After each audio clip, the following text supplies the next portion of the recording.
So for Halloween this year, I went to the Jacob Burns Center in Pleasantville, and what they were going to do there this year was they had. Pardon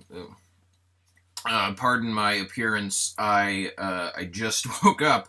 That will make more sense later. I went to this marathon that lasted for 14 and a half hours of 8 horror movies at the Jacob Burns Center, and the 8 horror movies, and I went, and I was originally going to go with someone, but stuff happens, and that's understandable. So I ended up going with Jesse and his brother Dylan, and for the first 2 movies, they were there, and I think we had a nice time. That was good. Um, but these 8 movies, most of them I hadn't seen before. The 8 movies in order were wow, I forgot them already. What we do in the shadows, I think is what the first one was called. Howling through the season of the witch. The Texas Chainsaw Massacre from the 70s. The Loved Ones. Oh, hello. Let's let you out. Get out of here.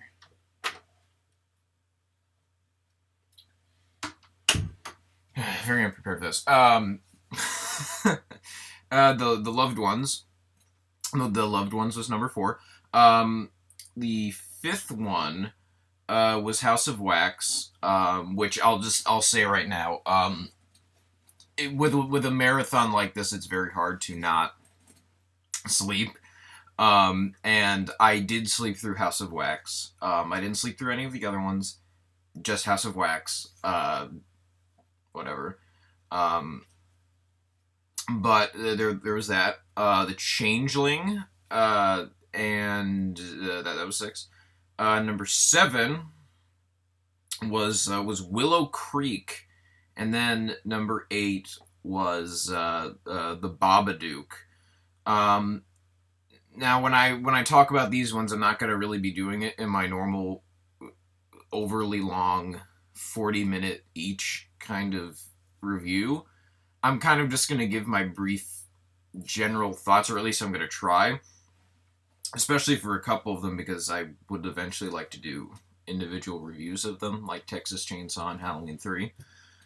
So for stuff like that, I'm just going to be very brief, just kind of talk about the experience. This is more about the experience of me going to this, because as you can see, a bit of a mess after going there. It was pretty exhausting. A lot of coffee, a lot of soda, and a lot of candy to get me through it. But I had a nice time. Okay, so anyway, oh man, the first movie of the night was What We Do in the Shadows. And it was I don't know what region it was, but I remember there were a couple of movies that they showed there that apparently hadn't been released to wide audiences yet, and I guess this was one of them. And that's going to be a pattern of this marathon, that the ones I was completely not anticipating at all. Those ended up being the really good ones. What We Do in the Shadows is fantastic. It's one of the best comedies I've probably ever seen. It's incredibly funny. It's about a group of vampires living in the modern age, and they're all it's just about them living with each other. It's a documentary crew is just filming their lives, and I know the found footage garbage bullshit. It's a lot better than that, and it's got a lot of fun to it. You get really invested in some of these characters at some points. It was incredibly fun. I loved how they utilized all of the abilities of vampires in common vampire lore. It's clear that the people that made this know what they're talking about with vampires and stuff. They care about vampire lore, and that's when you're making a comedy. That is a very important thing that that if you're spoofing something in any way, you have a love for what you're spoofing. Like look at the Naked Gun. Yeah, they clearly they know what they're talking about. Clearly, they're big fans of um, police procedurals and cop movies, and Shaun of the Dead, which is the best comparison I could possibly make. Is that this is the Shaun of the Dead of vampire comedies. In fact, to be perfectly honest, this is Shaun of the Dead is probably better than this, but I think I liked it about as much as Shaun of the Dead, and I love Shaun of the Dead to death.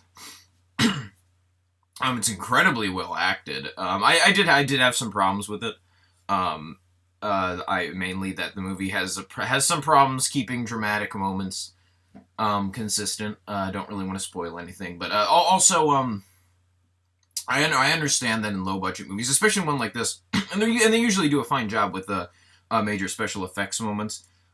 When you clearly don't have it in your budget to do big special effects moments, I'm a big believer of if you just don't have the money, and it's not 100% necessary, just cut it because the audience is going to be entirely pulled out of it. And there are scenes in this that the effects are distractingly bad, and they don't happen very often. But a good example of that is when the werewolves come in,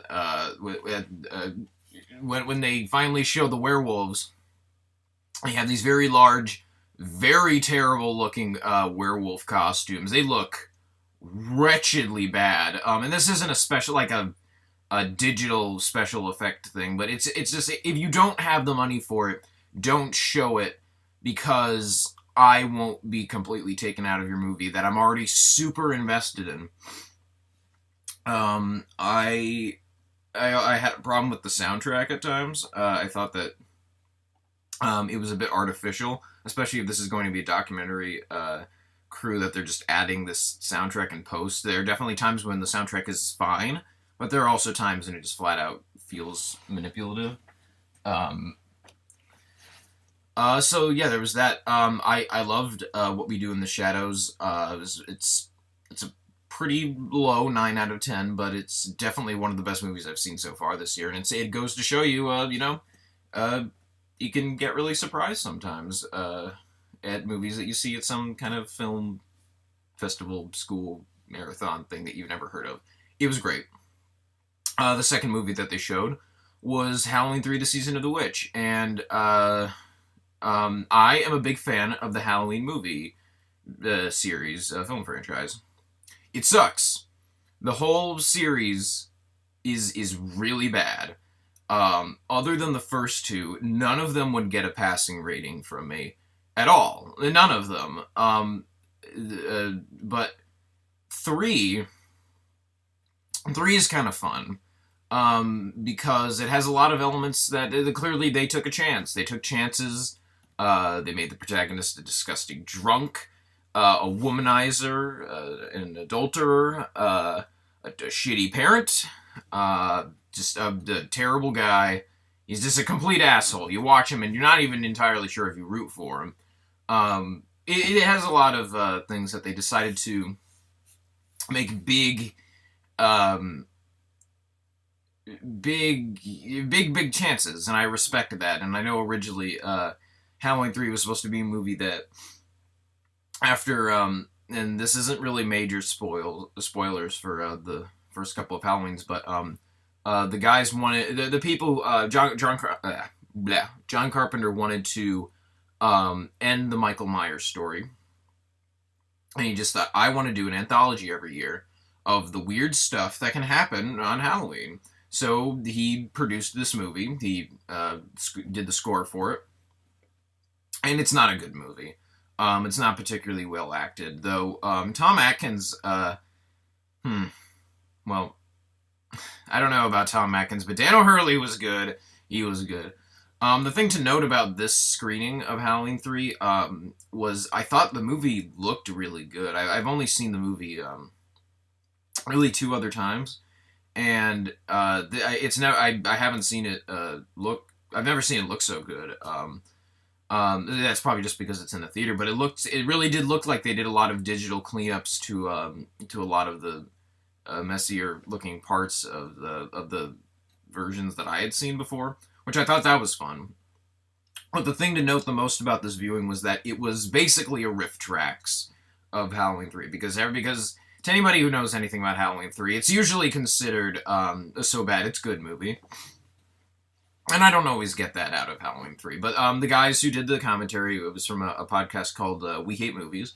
And they were very funny. I actually talked to one of the guys afterwards. And they're really nice, really nice guys. The guy that I talked to specifically seemed to really know a lot about the Halloween movie series, which I appreciated as a guy that, also loves the series. Can understand that someone else who also appreciates it can still make fun of it, and I liked that.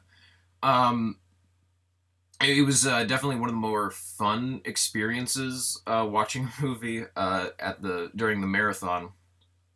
After the second one, Jesse and Dylan they left. So I was pretty much by myself throughout the rest of the screening, but I was talking to people that were still there, and that was fun. Having nice conversations with people that really know movies and appreciate it enough that they're going to stick around for that long for a horror movie marathon.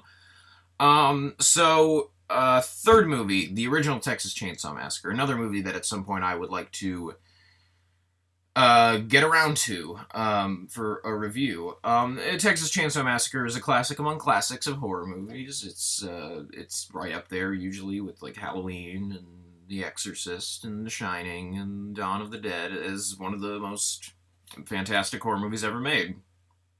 And I never really believed that. I never really thought that there was anything about it that really made me think, oh man, one of the best horror movies ever made. But I've only seen it once before this. And I liked it fine. I thought it was pretty good the first time I saw it. I think I gave it a really low 7.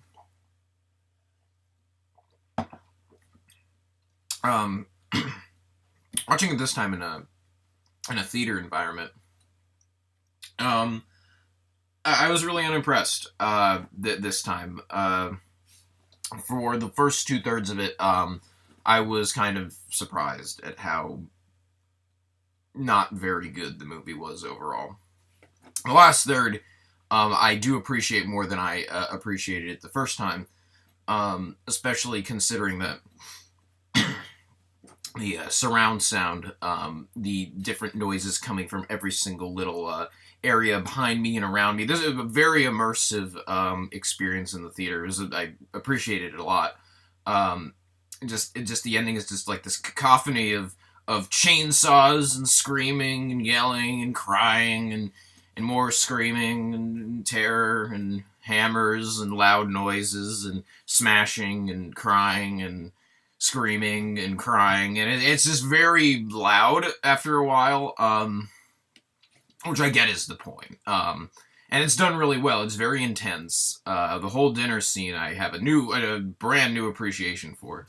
1/3 of a movie cannot completely save the movie, as good as it is. What struck me about it this time was that I just thought, man, these characters are not receiving any development other than Franklin, who is a really annoying little shit, and I wanted him to go away. And I've seen the movie, and I was waiting for him to go away. I think like Nightmare on Elm Street, and to an extent Halloween, it's one of those movies that has the reputation that it has because of just where it is in the history of horror movies. Not because of its actual quality, which is unfortunate, but that happens pretty frequently with horror movies like The Exorcist. I think that's a good example of just a movie that has the reputation it has just because of the how important it is in the history of horror movies.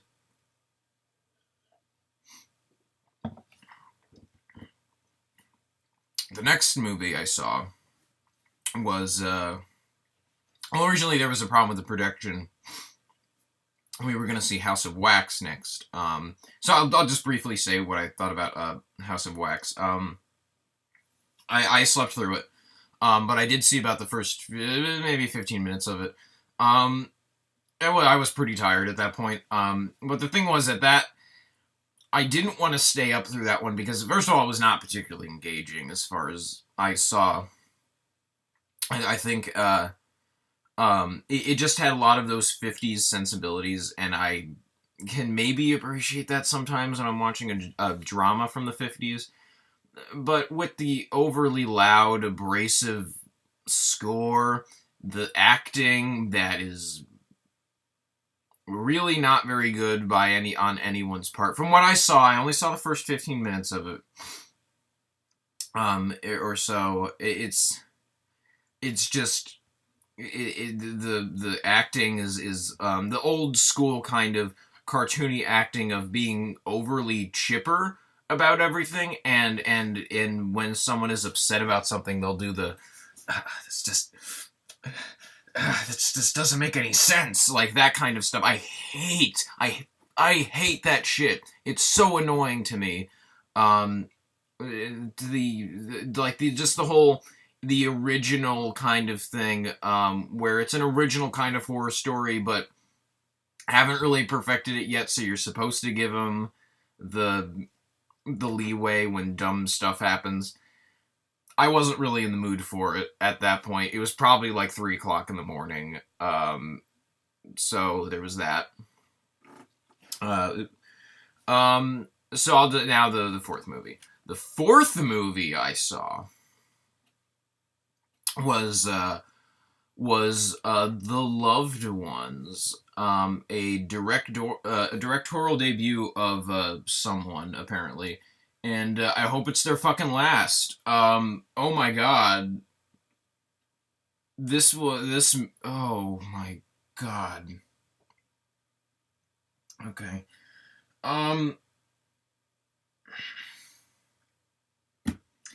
This was the worst movie of all the ones. It's really not even close. Well, there was another one that was very bad, but I can easily say that this one was the worst movie. The movie is about a guy who's dating some girl, and they're going out. They're gonna go to a dance, and this other really weird girl asks the guy, like, "Hey, do you want to go to the dance?" And he's like, "I can't because I have a date." And she's like, "Well, okay." So she kidnaps him with her dad, and they bring him back to their house, and they torture him for 75 minutes. And then it also cuts back to the guy's friend having sex on a date. And then it cuts back to the other guy getting tortured.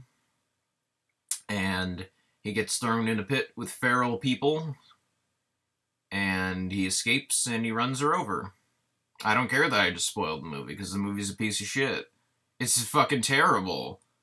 In horror movies, one of my biggest pet peeves, and probably one of my biggest pet peeves in any movie ever, is a movie that tries to be creepy.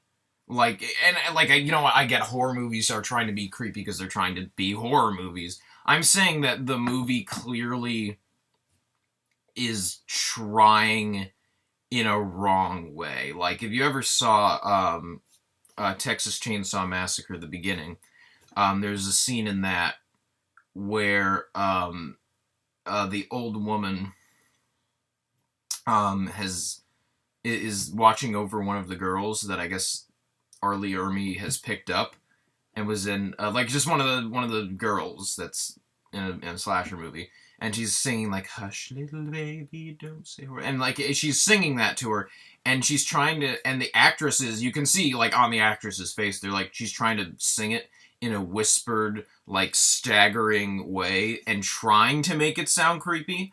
That is so personally irritating to me. It's so disingenuous on so many levels. I just hate that stuff. It shows that they have nothing to offer other than we're gonna just be like, oh, look how creepy she is. Oh my god, look, she's screaming in his face. Look, she's like maniacally laughing to herself. Look, she's giving the dad weird stares and all this stuff. This fucking actress is horrible in this movie. And you know what? Before I get into this any further, this movie has like a 98 on Rotten Tomatoes. Really? Wow. No, I disagree. I would say this is one of the worst horror movies I've ever seen. Without even the slightest shred of doubt in my mind, this is one of the fucking worst. If I wanted to, I could probably do a 40-minute, maybe like a 40-minute long, like, just rant. Because after I was done with this movie, I was fucking furious. I was pissed off. The movie's just a bunch of fucking torture porn. And you know what? Torture porn can be done well. If you ever saw Audition, it's one of the best horror movies I've ever seen. That's a really, really, really good movie. I would definitely say, like, top 3 best horror movies I've ever seen. It's fantastic. But you see, that actually was a movie with really well-defined characters and a protagonist that you care about. The thing about The Loved Ones is that the main character, the movie is manipulative as shit. The first scene of the movie is the kid getting in a car accident with his dad. And it's just immediately like, why am I supposed to like this guy? He's this little douchebag, grungy, listens to pretentious, shitty music on his iPod and goes wandering, soul-searching in the woods in his spare time. And you know what? I'm assuming it sucks to have your father die. It's so irritating to watch multiple scenes like this. And just, it's a movie where so many of this main character's relationships with other people just feel like they come out of nowhere. And that's how it is with every fucking relationship in this movie. Like, there's no defined relationship between anyone in this movie. Like, the kid and his mom, they just seem to hate each other. I don't know why. Well, no, like the son hates the mom. I don't know why. The mom is, like, really strict about, well, I guess it made more sense, because, like, she doesn't want the kid driving, because she doesn't want the accident like the dad. Okay, fine, I'll give him that. But that's the only fucking defined relationship, and it's not really ever explored beyond just she doesn't want him driving with anyone else. It's not very well defined, as far as I'm concerned. It's a really bland movie up until then. You just see he has a douchebag bro like trying to get laid, man, attitude with his best friend, and his girlfriend is a fucking harpy, and there's an extended awkward sex scene between the two of them, which just doesn't end. It refuses to end. So by the time that the dumb kid gets captured by the crazy girl's dumb dad, I don't care about him at all.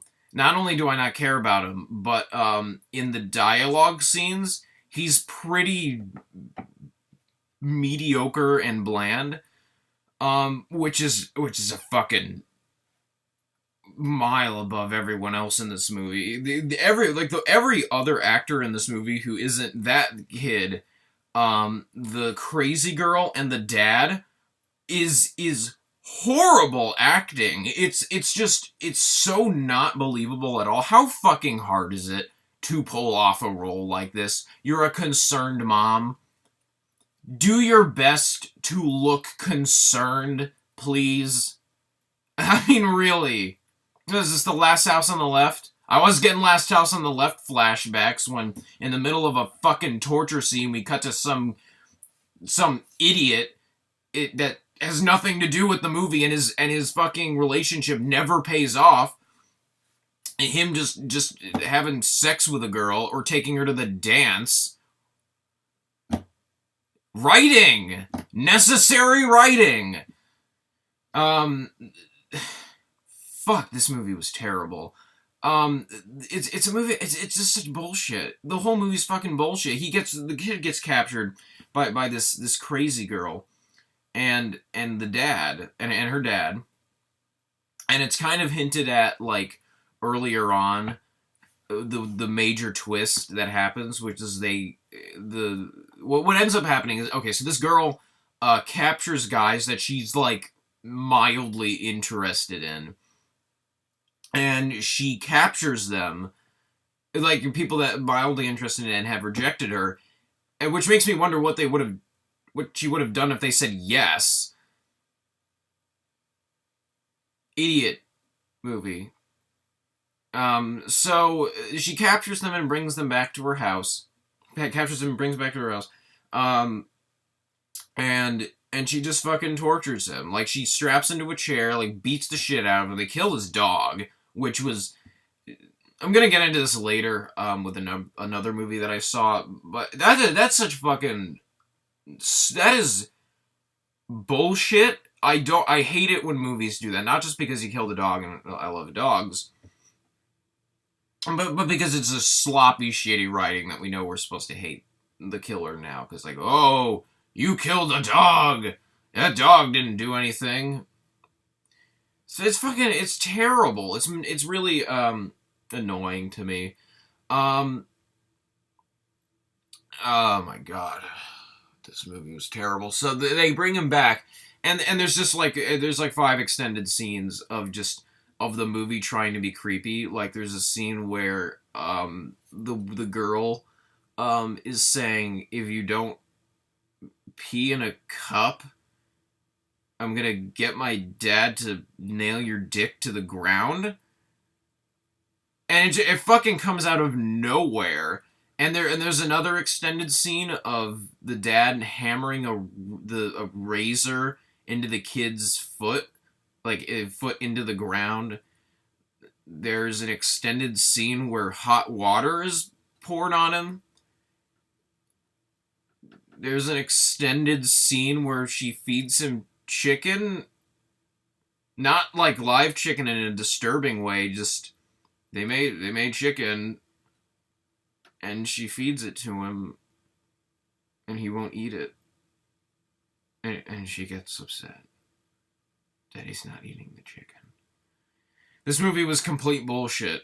And that scene was astounding, that, like, this was in a movie that a person made, and was like, we're gonna use this footage. The fucking actress, they sit her in front of this fucking bullshit. They I'm just rambling now. For no reason, like, she captures them and she holds, like, a fake prom at her own house, her own, like, shitty barn house in the middle of nowhere, because of course she's a killer, so she has to live in the middle of fucking nowhere. This is stupid. And she ties the guy to a chair, and, like, she does all this stuff to him.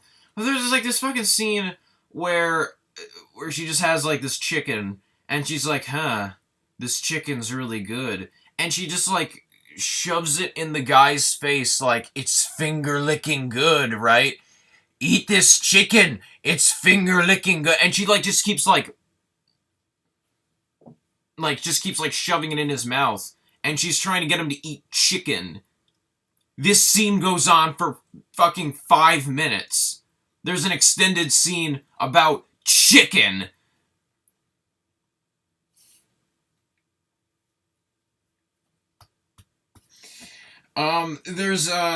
So apparently, it's implied earlier on in the movie, mildly, well, obviously, that the kid and the dad they have an incestual relationship.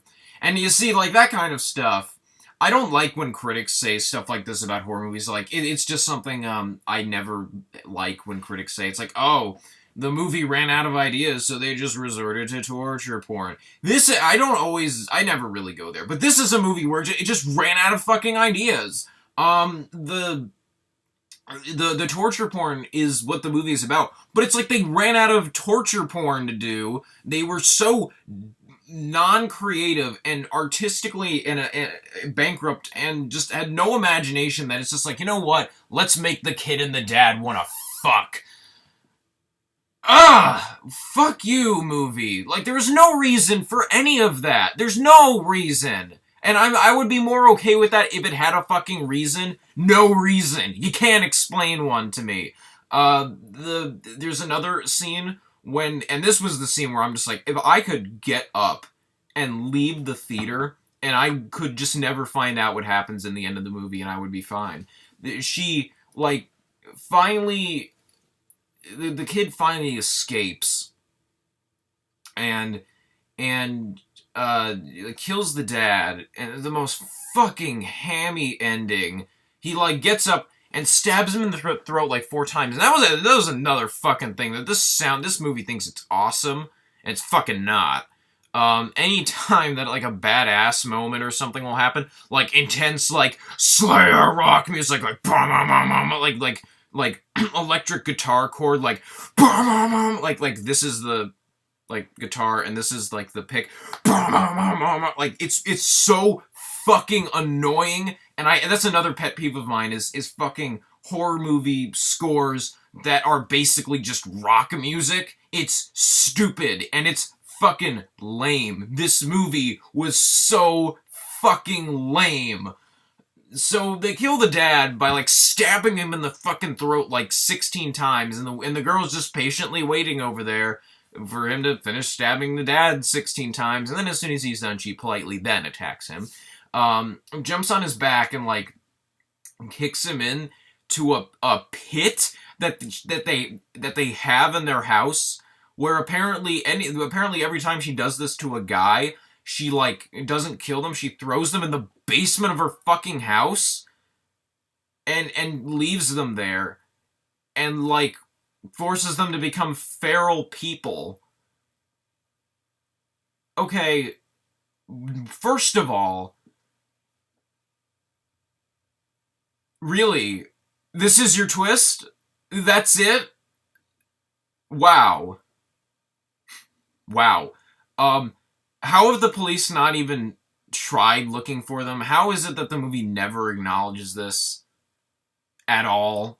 You see her feed them at one point. She just, like, throws water down there. I mean, like, she puts it in a bucket and she dumps the water out. How are these guys alive? There is no way. They get no sunlight. The food they get, it's like cannibalism. They would have, I could honestly imagine these people just rather dying than just immediately fucking resorting to cannibalism. Eat each other! They never thought of that! Eat each other before she has to wait a year to throw shit down for you. How are they alive?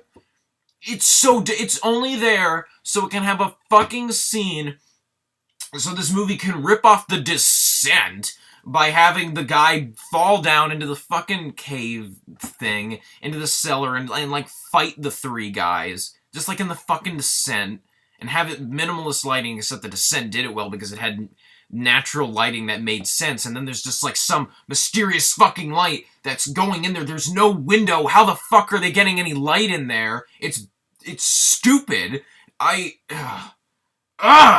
So, he eventually gets out and the cops come, and she kills the cop, and then the girlfriend who's been looking for her boyfriend the whole time is just like, wait a minute, I remember, the crazy girl asked him. I guess now I remember that, so, you know, we could have the whole movie happen with the torture porn. So then she goes out and goes looking for him at the crazy girl's house, but he's escaped at this point, and he's, in the car, and the girl has said, I'm gonna go kill your family. So she's already out, walking around, and she's gonna go find him, and it just so happens that the pink dress girl and the girlfriend girl, get into a fight, and it's so lame. This fight is so lame.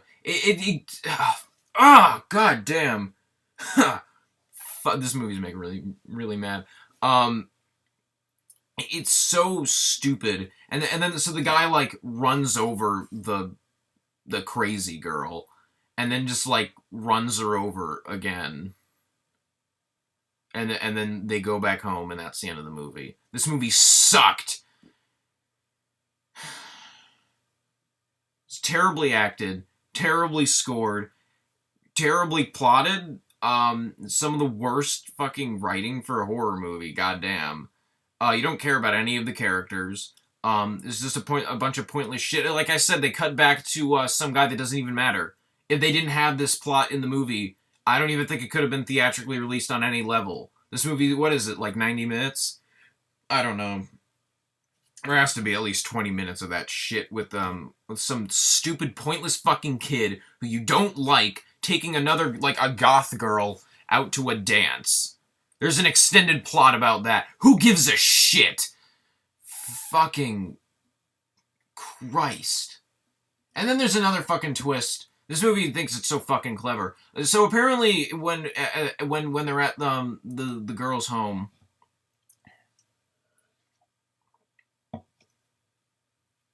sorry, and when they're at the girl's home, there's another, like, older woman across the table from them, and you're immediately like, there's a scene when the younger girl, like, screams at the dad, like, who's prettier, me or her? And he seriously acts like this, I can't decide. I mean, you're both very pretty. He's acting like that. This fucking actor is horrible. They're trying to be so creepy, and it's pathetic. I hate when they try to be creepy. It's annoying, it's disingenuous, and it doesn't fucking work. So he's just trying to be creepy throughout this entire fucking movie, but he says, I can't decide which of you is prettier, and you're immediately like, oh, okay, that's the mom. So like 50 minutes later, there's a scene when the girl kills that person, and she's like, I never loved you, or something like that, Mom. And then it's basically supposed to be like the dun dun dun, and you're like, who? I fucking knew that already. I didn't even know that was supposed to be a twist. That's how bad the twist was. I didn't even know it was supposed to be a fucking twist. It looks pretty. It's a decent looking movie. You know what? No, it's a good looking movie. I'll give it that. I'll give it nothing else. It's shit. It will always be shit. Fuck this movie. Yeah, it's fucking terrible. The next movie I saw was The Change. 2 out of 10 for that last one. It's a fucking terrible movie. Solid 2 out of 10. Worse than Shocker. Worse than Shocker. Actually, you know what? I don't know about that, because the blood effects in this one were convincing. I'll give you that. The Loved Ones, you had some pretty okay blood. Let's see. The Changeling, George C. Scott classic haunted house movie, and that was something I did notice throughout the entire thing. They had a good variety of horror movies. You got a comedy, a horror comedy. You got 50s sort of, I don't really know what House of Wax would really fall under, but like an older kind of horror movie, haunted house, torture movie, a bit of a rip-off movie with Halloween 3. It is kind of an Alien and an Invasion of the Body Snatchers ripoff. Like a hillbilly backwoods, weirdo kind of movie with the Texas Chainsaw Massacre. You got the I haven't got to it yet, but Willow Creek is a found footage movie, and I was pissed off to find that out. And then there was The Babadook, which is like a kid's story come to life. And so you get like a very mystical kind of type of thing. So a very wide variety of things. So I did enjoy that. I'm going to be kind of brief with The Changeling, because the other two I really do want to get into. The Changeling I didn't really like. Um, I was kind of surprised that it kind of switched gears, uh, about around the middle of the movie from what I thought was supposed to be a slow burn kind of horror movie into a drama about a kid, about a guy trying to find out the mystery of a ghost kid. And it was it's not terrible by any stretch of the imagination. George C. Scott, he kind of phones it in as far as I'm concerned, because I've seen George C. Scott not phone it in, and he gives incredibly memorable and fun performances. But George C. Scott, when he phones it in, I mean, he's better than the majority of actors I've seen work in horror movies. So he's enjoyable in the movie for the most part. It's really just not a very interesting movie as far as I'm concerned. The mystery, I'm not really that concerned about the outcome of it. I don't really care about what's gonna happen. And it's a very classically done kind of horror movie. The cinematography was pretty solid. It's a good looking movie. Though this was oh no, I didn't mention this about House of Wax. It was in 3D. Which was the thing about that is 3D does give me headaches. That was another reason why I didn't sit through House of Wax. But with the Changeling, the thing about that was the Jacob Burns wanted to show it in 35 millimeter or something. I can't remember. I'm a bit tired right now from having seen all those movies, and I took a nap and then I just woke up. I'm still tired. But anyway, the movie had a lot of like the burn marks that you see on like film, like older film and stuff like that. But with this, I don't know if this was what the movie actually was, but it looked like in certain scenes someone urinated on the film. It's very yellow in the first half of the movie, or like the first 30 minutes or so, and then it looks like someone like had like an accident and like cut their hand or something and like just smeared the blood all over the film, because there's scenes when it's supposed to clearly be in like pitch black and it's very red, and the screen is just all red. It is very distracting. It really was not helping my movie watching experience. I get it's a gimmick, and it's a nice little gimmick, but when it's really hurting the experience of watching the movie, you might want to not do that. But anyway, maybe that's what movies were like back then. I haven't really seen, I don't think, any other movies that are on that kind of film. But anyway, Changeling, I just didn't really like it very much. I don't have a problem with slow burn horror movies. It could have just been because I was tired. That is a possibility. But I just really didn't care what the mystery was. There were a couple of fine scenes. I didn't think the acting overall was particularly good. And it's just not very engaging at all. And you don't really care what's happening for a decent portion of it. So, it was a pretty high 4 out of 10. I kind of feel bad in saying that because I know a lot of people really like it. And you know what? It's fine if you like it. It has a lot of things in it that are pretty good, but I can't really see anyone really rallying behind it. The next movie I saw was Willow Creek, and it was terrible. It was a found footage movie that was about 75 minutes long, so it's one of the shortest movies I've ever seen. It was theatrically released, and I realize now watching it, it's one of the biggest rip-off movies I've ever seen. It's the Blair Witch Project. It's the Blair Witch Project. Except instead of the Blair Witch, it's and 3 film students. It's 2 people, a couple, and they go into the woods looking for Bigfoot. And the first 45 minutes or so is it's just interviews with people about Bigfoot. Not a lot of character development really happening. It's not really a very arty movie with like symbolism or something like that.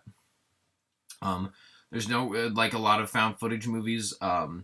There's not really a lot of craft to it. And I guess if I'm going to talk about this movie, I do need to address Blair Witch.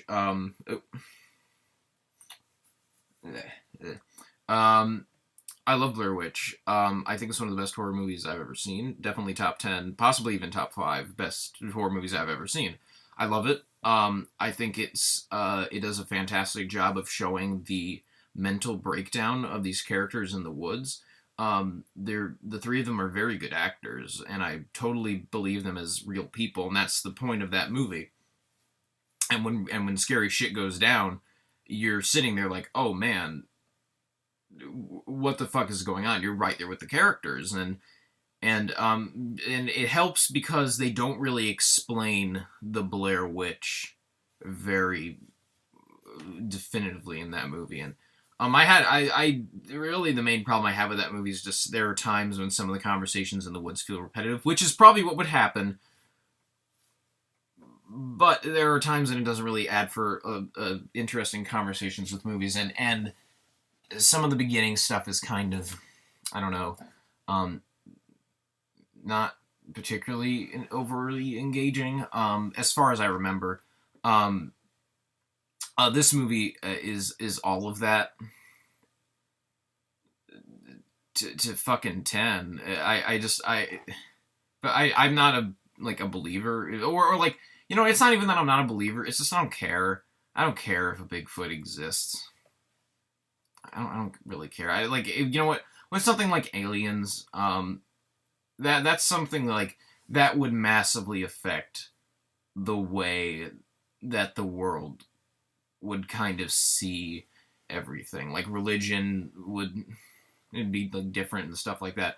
Like if they prove Bigfoot exists, who fucking cares? Like it's not gonna affect me personally. So I mean, it's like, you know what? I do care more about, like, if there's a Loch Ness monster, because there's just something about that that's kind of creepy. Something hiding underneath a very large, wet massive water, or something like that could just be there and just it's like a big monster. I just find that kind of creepy. I don't think there's anything fucking creepy about Bigfoot. He's just boring, and this movie is fucking boring. It's a bunch of relationship stuff for a very long time, and fucking hell, I hate the two of them. Usually in found footage movies, I notice that whether the movie's good or not, they usually pick actors and actresses that can say dialogue convincingly, and in the dialogue scenes, actually it was kind of the inverse of the dude from Loved Ones. I don't think I mentioned this. He does an admirable job of showing pain in that movie. So that was a third okay thing about the fucking Loved Ones. And this is probably better than the Loved Ones because it has a bunch of competent actors in it. For the most part, the two leads, the girl is good. She's pretty natural. She sells the terror scenes pretty well. She's no, like, Blair Witch or anything like that, or any of the other actually good found footage movies I've seen. But the guy, he usually manages to he sort of gets his way through the dialogue scenes, but he fucking sinks the terror scenes. He's if you're in a scene when you think Bigfoot is, like, right outside of your fucking tent, you gotta show a little more emotion than, oh, I wonder if I left the stove on at home. Really, it's not fun at all. The characters aren't interesting. It's predictable as hell. The guys kind of propose to her early on in the movie, and she's gonna say no and add tension to the movie. In some way, it's a very predictable movie that just the first 45 minutes I was sitting there really like, is this a joke? Because it's so generic and obvious that they're completely aping the Blair Witch, that I was just thinking, like, did they even, with movies like this, do they realize how obvious it is? Like, how clear it is that they're showing no originality at all? It's so blatant.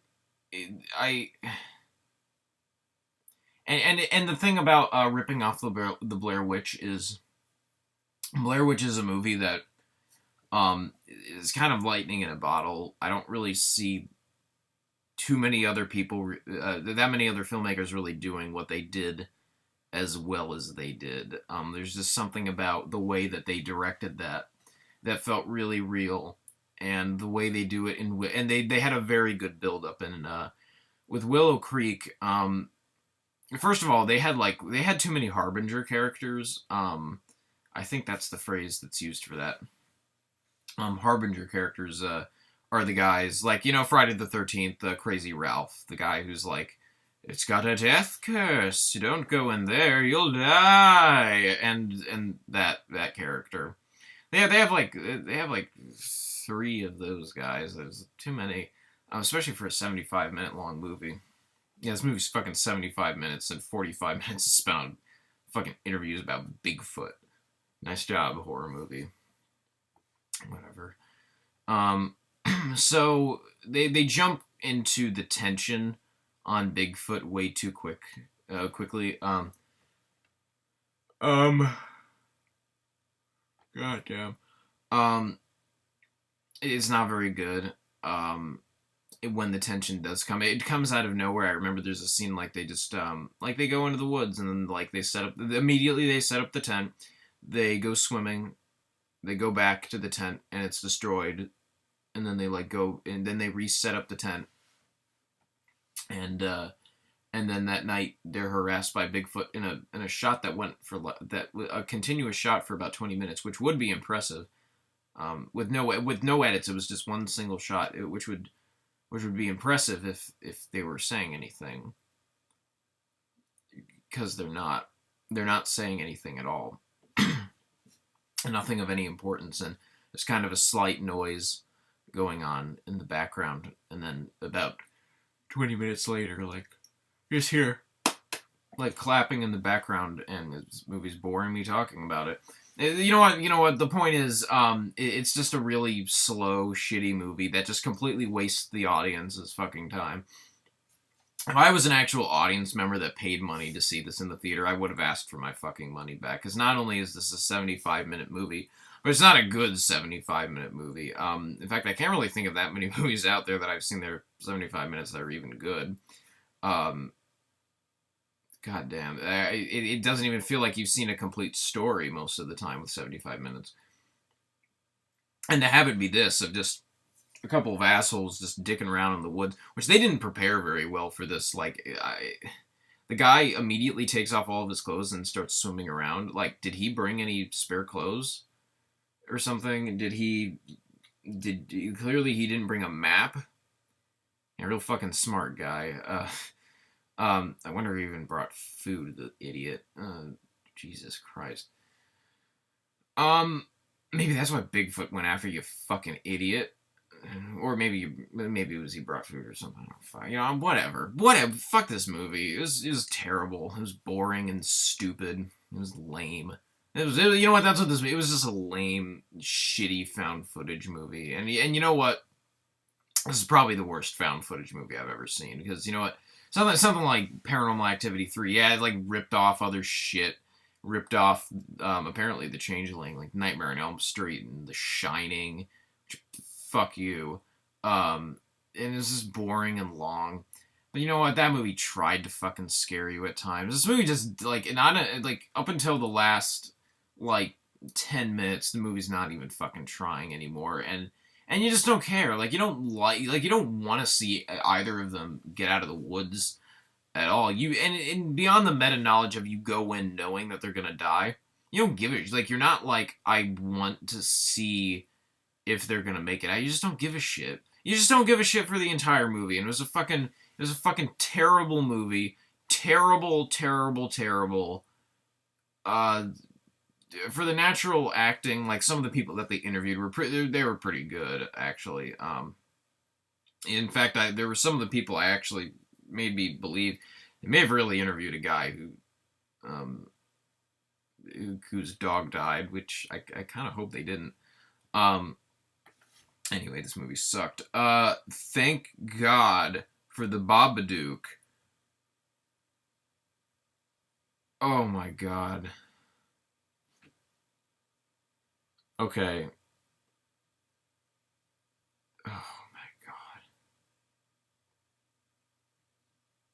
This is the scariest film I've ever seen. And it is. It's not the best horror movie I've ever seen. Um, it's the scariest movie I've ever seen. Um, oh my god. Okay, if you get a chance, see The Babadook in theaters. It's going to be one of the most immersive experiences of your life. Never in my life I ever been sucked in a theater, been sucked into a movie and what's going on in it more. I don't think ever. I this was this movie was fucking amazing. This is easily going to be one of the best movies of the year, and oh my god, I'm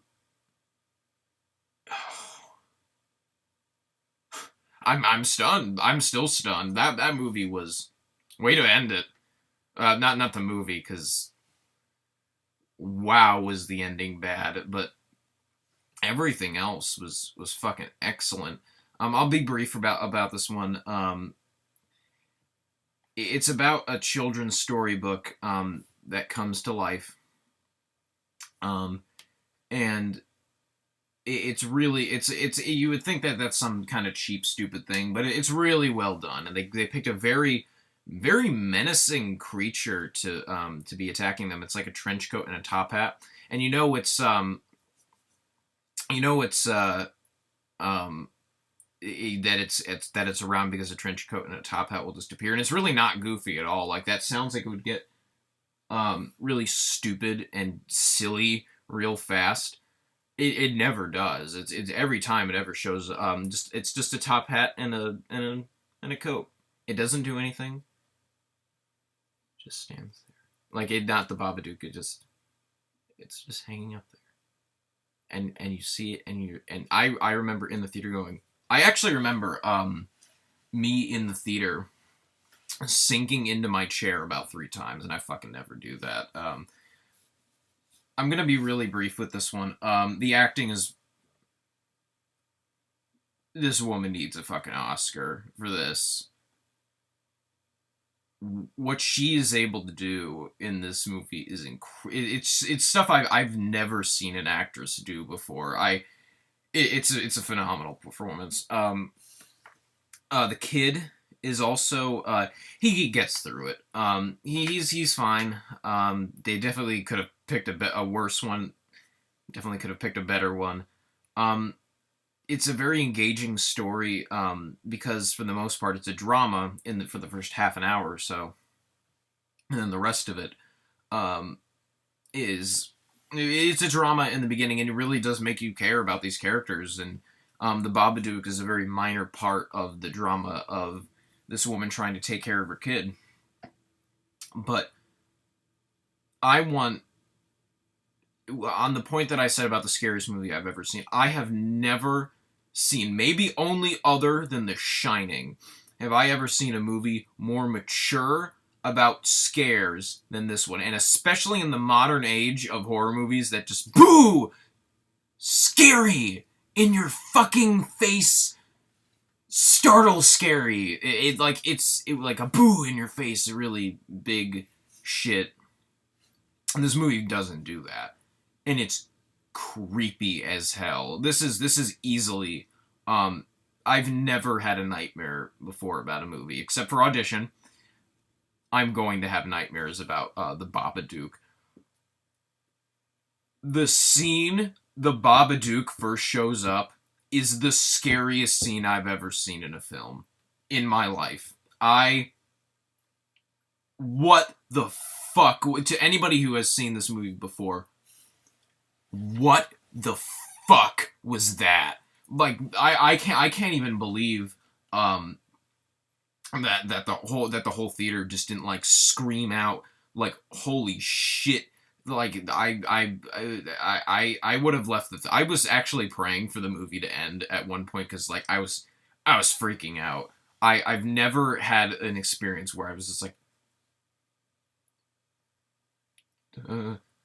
Like, it's never happened to me before, and I just fucking, and this is a directorial debut. One of the best fucking directorial debuts I've ever seen. Like, this is like Shawshank Redemption fantastic in terms of how it's directed. It has problems. The last fucking 20 minutes is shit. It's complete. It's actually a fucking terrible ending to an otherwise fantastic movie. I don't want to really get too much into it because I don't want to spoil anything because it's really fucking good. Um, but the ending really does spoil a lot of the movie from going from what would probably be a decently high 9 out of 10 probably to a pretty low 9 out of 10.